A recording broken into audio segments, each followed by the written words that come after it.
Yesterday, we finished reading the Magandiya Sutta, Majjhima Nikaya 75, about the fever of sensual pleasure. Today, we're going to take a look at how short life is. Number 5, life is short and fleeting. Long ago, O monks, there lived a religious teacher named Araka, who was free of sensual lust. He had many hundreds of disciples, and this was the doctrine he taught to them. Short is the life of human beings.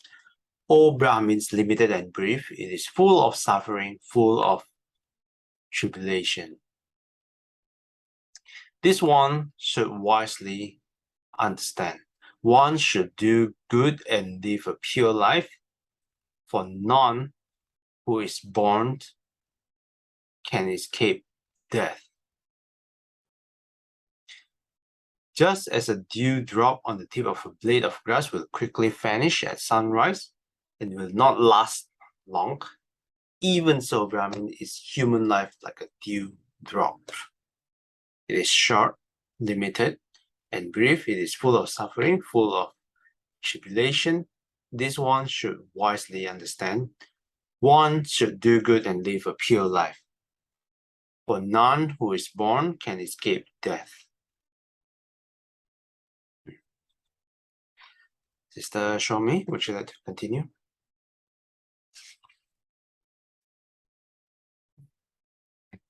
Just as when rain falls from the sky in thick drops, a bubble appearing on the water will quickly vanish and will not last long. Even so, Brahmins is human life like a water bubble. It is short, for none who is born can escape death. Just as a line drawn on water with a stick will quickly vanish and will not last long. Even so, Brahmins is human life like a line drawn on water. It is short, for none who is born can escape death. Thanks, Sister Shomi. So here we explore a few similes the Buddha gives to show how short life is. The first one, the dew drop on the tip of blade of grass will quickly vanish at sunrise. Second one, rain falls from the sky in thick drops. A bubble appearing on the water will quickly vanish.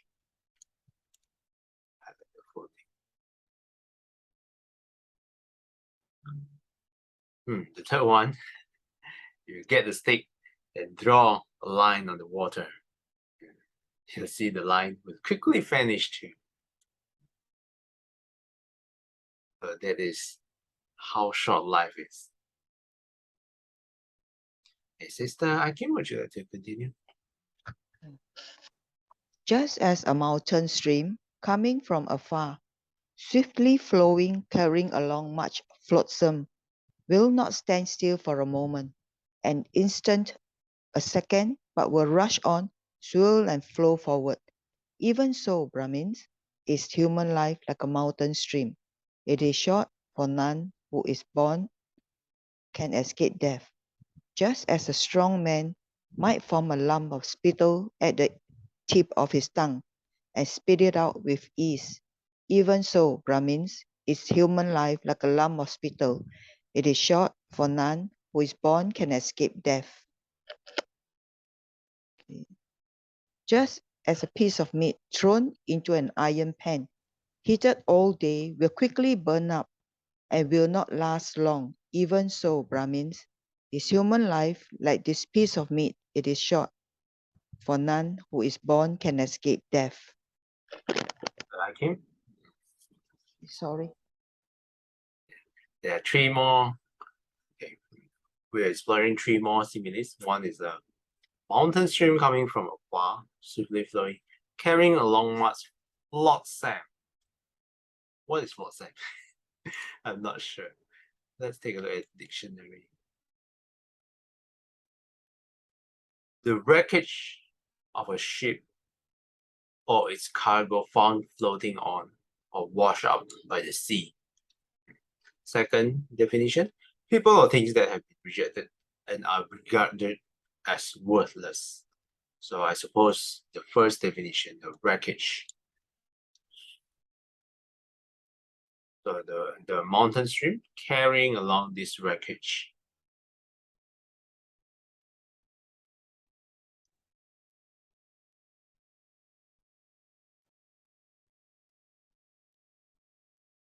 So this is the another simile. The second one, a strong man might form a lump of spittle.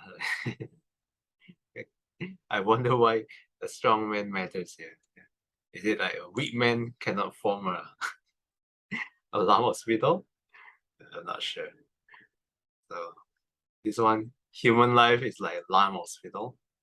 Very short. Spit it out, it ends. Okay, and here, just as a piece of meat thrown into an iron pan, if you heat it all day, it will burn out and will not last long. Sister Chaikwan, would you like to continue? Just as when a cow to be slaughtered is led to the shambles, whenever she lifts a leg, she will be closer to slaughter, closer to death. Even so, Brahmins, is life, human life, like cattle doomed to slaughter? It is short, limited, and brief. It is full of suffering, full of tribulations. This one should wisely understand. One should do good and live a pure life, for none who is born can escape death. But at that time, O monks, the human lifespan was 60,000 years, and at 500 years, girls are ready for marriage. In those days, people had but 6 afflictions: cold, heat, hunger, thirst, excrement, and urine. Though people lived so long and had so few afflictions, that teacher Araka gave to his disciples such a teaching. Short is the life of human beings. Thank you. Thanks, Sister Chaikwan. This simile, a cow to be slaughtered, led to the shambles. Whenever the cow leaves a leg to another step, she will be closer to slaughter, closer to death. And Bhikkhu Bodhi, one time he gives the analogy of sensual pleasures. In addition to this, sensual pleasures is like a cow eating a grass, but the grass is leading to the slaughterhouse. Slaughterhouse. So us human beings, we're enjoying sensual pleasures. It's just like a cow enjoying grass while being closer and closer to death. Now, this is the punchline. After having so many similes of how short life is, at that time, at that period, human lifespan was 60,000 years. At 500 years, the girls are just getting ready for marriage. In those days, people only had 6 afflictions: cold, heat, hunger, thirst, excrement, and urine. Even though people live so long and have few afflictions, this teacher still taught his disciple, short is the life of human beings. So you can imagine, when your lifespan is 60,000 years, this teacher still say life is short. What about us being centenarian, only live around 100 years at most? This is the punchline of the sutta. Sister Billy, would you like to continue? But nowadays, monks, one could really say short is the life of human beings. For today, one who lives long lives for 100 years or a little more. And when living for 100 years, it is just for 300 seasons, 100 winters, 100 summers, and 100 rains. When living for 300 seasons, it is just for 1200 months, 400 winter months, 400 summer months, and 400 months of the rains. When living for 1200 months, it is just for 2400 fortnights, 800 fortnights of winter, 800 of summer, and 800 of the rains. Should I read on? Okay, maybe we can continue one more paragraph. Okay. And when living for 2400 fortnights, it is just for 36,000 days, 12,000 days of winter, 12,000 of summer, and 12,000 of the rains. And when living for 36,000 days, he eats just 72,000 meals, 24,000 meals in winter, 24,000 in summer, and 24,000 in the rains. And this includes the taking of mother's milk and the times without food. These are the times without food, when agitated or grieved or sick, when observing a fast, or when not obtaining anything to eat. Okay, thanks, Sister Billy. Thank you. Here the Buddha breaks down how the life of a centenarian means human life will live, have a lifespan of 100 years. So initially,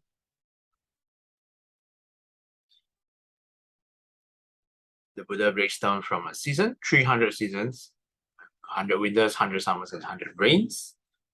This assuming 1 year has 3 seasons. Probably back then in India, there are only 3 seasons: winter, summer, and rains.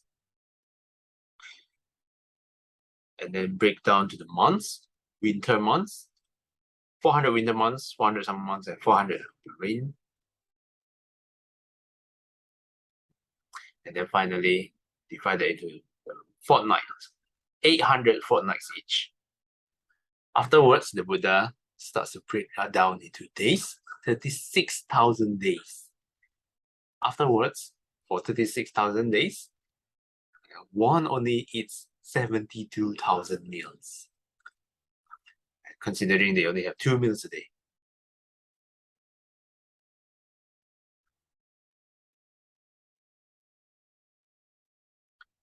So the Buddha breaks down into individual meal, and so you can see how limited our meals. So whenever I have my ramen, I'm counting down my number of meals. So right now it's probably around my 30,000 meals, considering no accidents happening.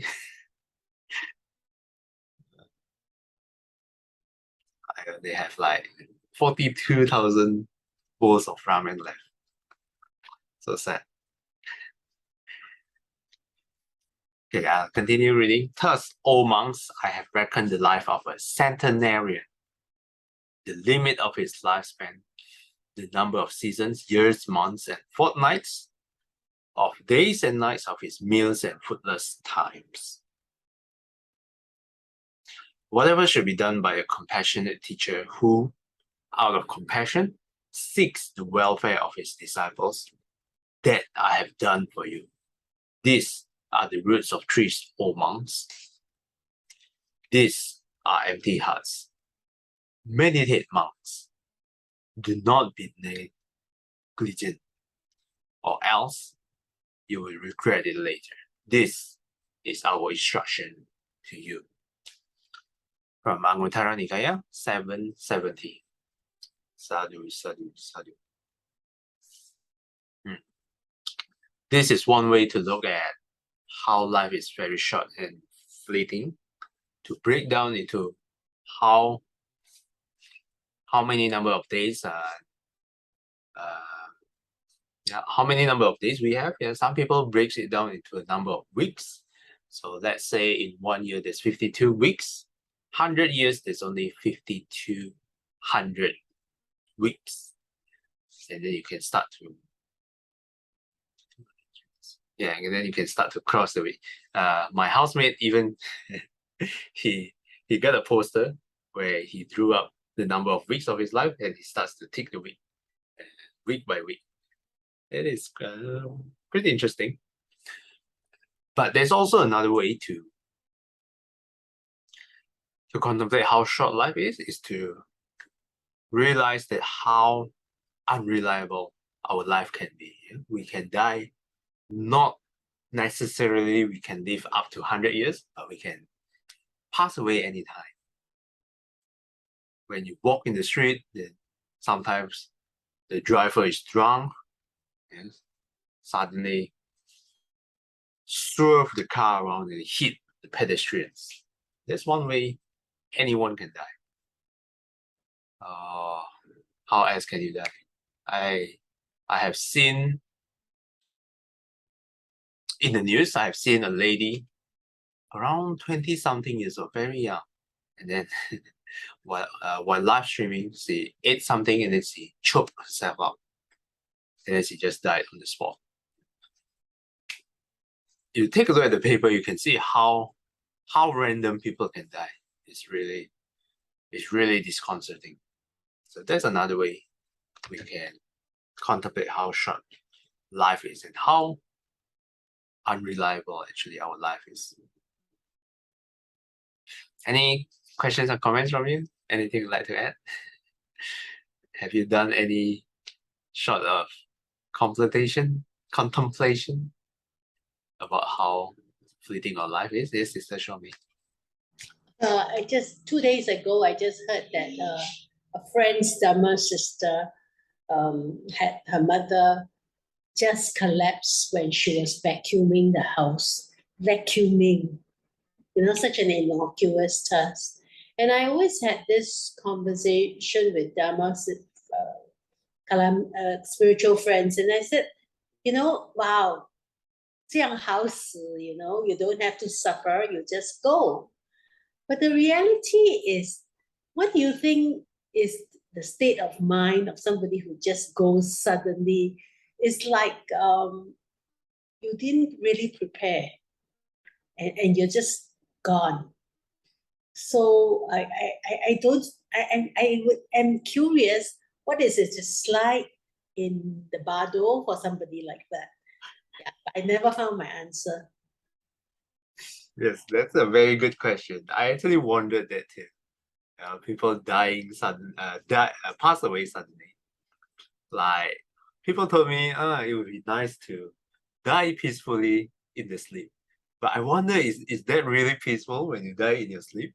It's like, yes, it's very sudden, but I wonder how much suffering that being has when dying in the sleep. So I really doubt it's a peaceful death. Unless you're an arahant. Another insight, another contemplation point, it was I once used to think that, wow, 那些老人 when they passed away, nobody's by their side. It's so sad, they must have it's like we are so conditioned by drama, right? TV drama. Everybody must be back, and a lot of our people, our friends and so forth, are still very used to that, thinking that they must all be, the family, the children, everybody must be around to maybe, to send off. And then I can't remember whether it was I read it or somebody explained it to me, that is it really a bad thing for the person to die peacefully on his own without anybody all around him? When the person is the dying has everyone around him, does it make it more difficult for him to let go? Yeah, exactly. I completely agree. So we can argue for both cases as well. So the first one, if you're alone, it could be harder. And if you're together with a lot of people, it's even harder to let go because they don't want to leave the loved ones in this world. These are very good examples. The first one is dying suddenly. The second one is dying with old age, with all the loved ones around you. Is that really a good thing? Yeah, I'm not totally sure actually. But I would say dying of any sort is never a good thing unless you are, unless you have reached a certain stage of enlightenment, which is you are in an irreversible path to enlightenment. Thanks for adding on, Sir Shami. Anyone else would like to add?